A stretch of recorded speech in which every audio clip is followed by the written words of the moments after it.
مجھے آج کے دن یہ بیان کرنا ہے کہ وہ کیا حالات تھے کہ جس کی وجہ سے اللہ کے نبی صلی اللہ علیہ وسلم مکہ مکرمہ کو چھوڑنے پر مجبور ہو گئے تھے۔ اس سے پہلے اللہ کے نبی علیہ الصلوۃ والسلام پر کیا بیتی تھی، اس سے پہلے صحابہ کرام کے ساتھ کیا حالات آئے تھے۔ حضرت خباب رضی اللہ عنہ یہ ایک بڑے مشہور، بڑے جلیل القدر صحابی ہیں۔ ان کا اسلام لانے میں 6 نمبر آتا ہے۔ یہ ان خوش نصیب صحابہ کرام میں سے ہیں کہ جنہوں نے جب اللہ کے نبی صلی اللہ علیہ وسلم نے دعوت پیش کی تو فوراً لبیک کہا،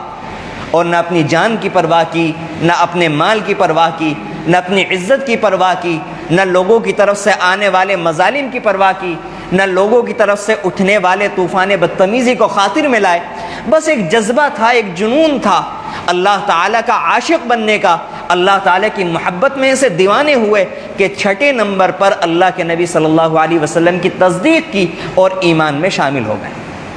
اور اس وقت کا ایمان یہ نہیں ہوتا تھا کہ مسجد ہے شاندار، ایئر کنڈیشن موجود ہے، پنکھے موجود ہیں، آئے نماز پڑھ لی، اس کے بعد جا کر کے اپنی منمانی کی زندگی گزار لی۔ نہیں، اس زمانے میں ایمان کا اقرار کرنا اور اسلام لانا، وہ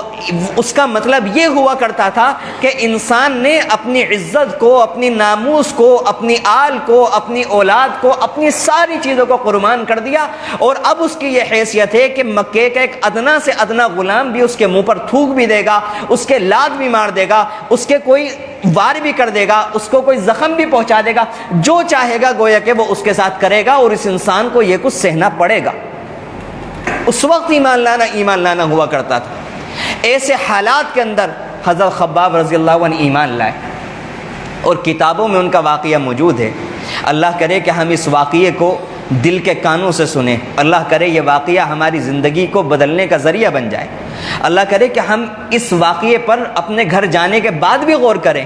کہ وہ بھی تو اللہ کے بندے تھے، وہ بھی تو مسلمان تھے، وہ بھی تو اللہ کے نبی سے محبت کرنے والے تھے، ہم بھی تو اللہ کے بندے ہیں، ہم بھی تو اللہ کے نبی صلی اللہ علیہ وسلم کے امتی ہیں، کہاں ہے ان کے جیسا جذبہ، کہاں گئی ان کی جیسی محبت، ایک طرف وہ اللہ کے بندے اور ایک طرف ہم جیسے اللہ کے بندے۔ بہرحال حضرت خباب رضی اللہ عنہ کے بارے میں آتا ہے کہ حضرت خباب رضی اللہ عنہ جب اسلام کے اندر داخل ہوئے، اسلام کے اندر داخل ہوتے ہی جیسا کہ میں نے ابھی بیان کیا، تمام مشرکین مکہ نے اللہ حضرت خباب رضی اللہ عنہ کے اوپر ظلم کے پہاڑ توڑنے شروع کر دیے، اور جو کچھ ان سے بن پڑا انہوں نے وہ سب حضرت خباب رضی اللہ عنہ کے ساتھ کیا۔ روایتوں میں آتا ہے، حدیث کی کتابوں کے اندر موجود ہے کہ ایک موقع پر ایسا ہوا کہ حضرت خباب رضی اللہ عنہ کے لیے آگ جلائی گئی، اور آگ جلانے کے بعد حضرت خباب رضی اللہ عنہ کو صرف اور صرف اس وجہ سے کہ انہوں نے اللہ وحدہ لا شریک لہ کا اقرار کیا، نبی کریم صلی اللہ علیہ وسلم کو رسول مانا، اسلام کو سچے دل سے انہوں نے اپنایا اور اس کی دل سے تصدیق کی، صرف اس پاداش میں حضرت خباب رضی اللہ عنہ کو اس آگ پر لٹا دیا گیا، اور لٹانے کے بعد حضرت خباب رضی اللہ عنہ کے سینے کے اوپر ایک بھاری چٹان رکھ دی گئی، تاکہ حضرت خباب رضی اللہ عنہ جب آگ میں ان کا جسم جلے گا، وہ تل ملائیں گے تو ایسا نہ ہو کہ وہ اس آگ کی تپش کی وجہ سے اڑ جائیں اور وہ اپنے جسم کو آگ کی تپش سے بچا لیں۔ اور حضرت خباب رضی اللہ عنہ کے سینے کے اوپر جب وہ چٹان رکھ دی گئی اور آپ اپنی جگہ سے جنبش نہ کر سکے، تو حضرت خباب رضی اللہ عنہ کا جملہ خود کتابوں کے اندر موجود ہے کہ اس آگ کو سوائے میرے جسم سے، میرے زخموں سے نکلنے والی چربی کے علاوہ کسی چیز نے نہیں بجھایا۔ یہ حضرت خباب رضی اللہ عنہ اللہ کے نبی کے صحابی ہیں کہ جن کے جسم سے جل جل کر زخم بن گئے، ان زخموں سے چربی نکلنے لگی، ان کے جسم کی چربی نکل کر بہہ رہی تھی، اس کے بہنے کی وجہ سے وہ آگ ٹھنڈی ہوئی، اور اس کے بعد حضرت خباب رضی اللہ عنہ وہاں سے گئے، اور خود واقعہ بیان کرتے ہیں کہ ایک موقع پر وہ چونکہ غلام تھے، آزاد انسان نہیں تھے، ان کی جو مالک تھی وہ ایک عورت تھی، ایک ان کا کام لوہار کا تھا، اور جیسا کہ سب کو معلوم ہے کہ لوہار لوہے کو اتنا تپاتا ہے گویا کہ وہ ایک آگ کا انگارہ بن جاتا ہے۔ بالکل اسی طرح یہ اپنا کام کرنے کے لیے جو چیزیں اس زمانے میں بنا کرتی تھیں اس کو بنانے کے لیے لوہے کا انہوں نے انگارہ بنایا ہوا تھا۔ ان کی جو مالک تھی وہ آئی اور کہنے لگی میں نے سنا ہے کہ تو بددین ہو گیا۔ اس کی مراد یہ تھی کہ تو نے اپنا دین چھوڑ کر اللہ کے نبی صلی اللہ علیہ وسلم کے دین کو اختیار کر لیا۔ انہوں نے کہا ہاں تم نے صحیح سنا ہے، میں نے محمد الرسول اللہ صلی اللہ علیہ وسلم کی رسالت کا اقرار کر لیا، میں نے خدائے وحدہ لا شریک لہ کو معبود دل سے مان لیا، میں نے اسلام کو اپنے رگ و ریشے کے اندر اتار لیا، اسلام میری طبیعت کا میری روح کا حصہ بن گیا۔ وہ کہنے لگی کہ بدبخت یا تو ابھی کبھی اسلام سے بیزاری کا اظہار کر، نہیں تو میں تجھے بتاتی ہوں۔ حضرت خباب رضی اللہ عنہ کہنے لگے کہ اب تو میرے جسم سے اسلام جدا نہیں ہو سکتا، میرے جسم سے میری روح جدا ہو سکتی ہے لیکن اسلام میرے تن سے کبھی جدا نہیں ہو سکتا۔ اس بدبخت عورت نے وہ لوہا اٹھایا جو آگ کا انگارہ بن چکا تھا اور روایتوں میں آتا ہے اٹھا کر حضرت خباب رضی اللہ عنہ کے سر کو اس سے داغ دیا۔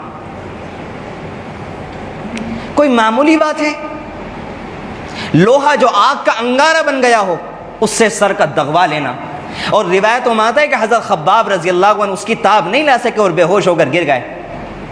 جب ہوش میں آئے،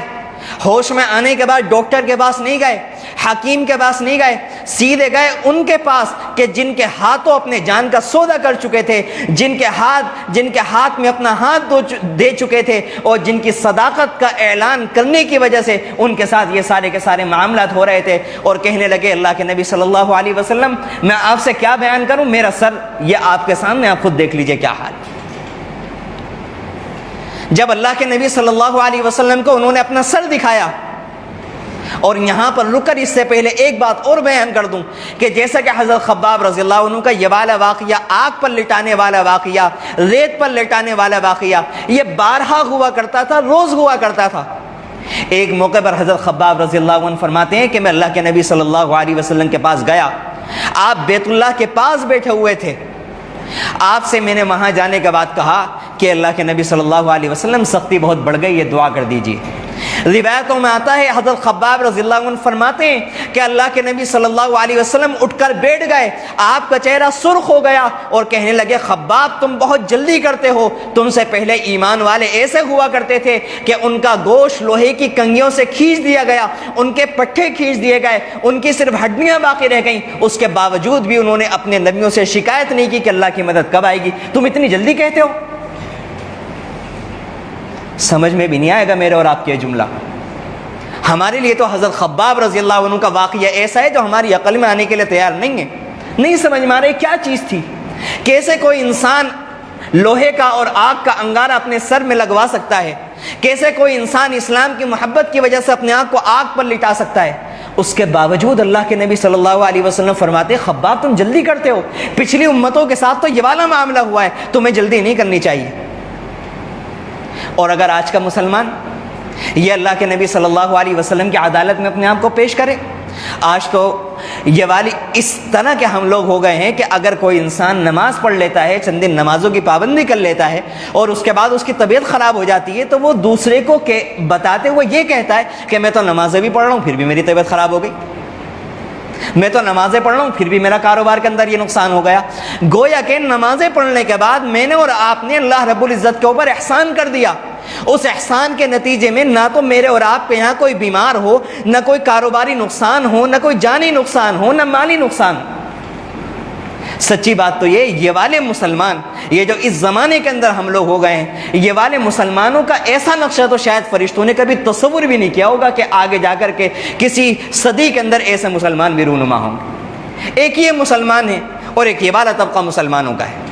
اس موقع پر اب جب اتنے سارے واقعات ہو گئے، حضرت خباب رضی اللہ عنہ نے جب اپنے سر کا زخم اللہ کے نبی صلی اللہ علیہ وسلم کو دکھایا، اب اللہ کے نبی صلی اللہ علیہ وسلم کے ہاتھ اٹھے اور آپ نے فرمایا اے اللہ اب خباب کی مدد فرما دیجیے۔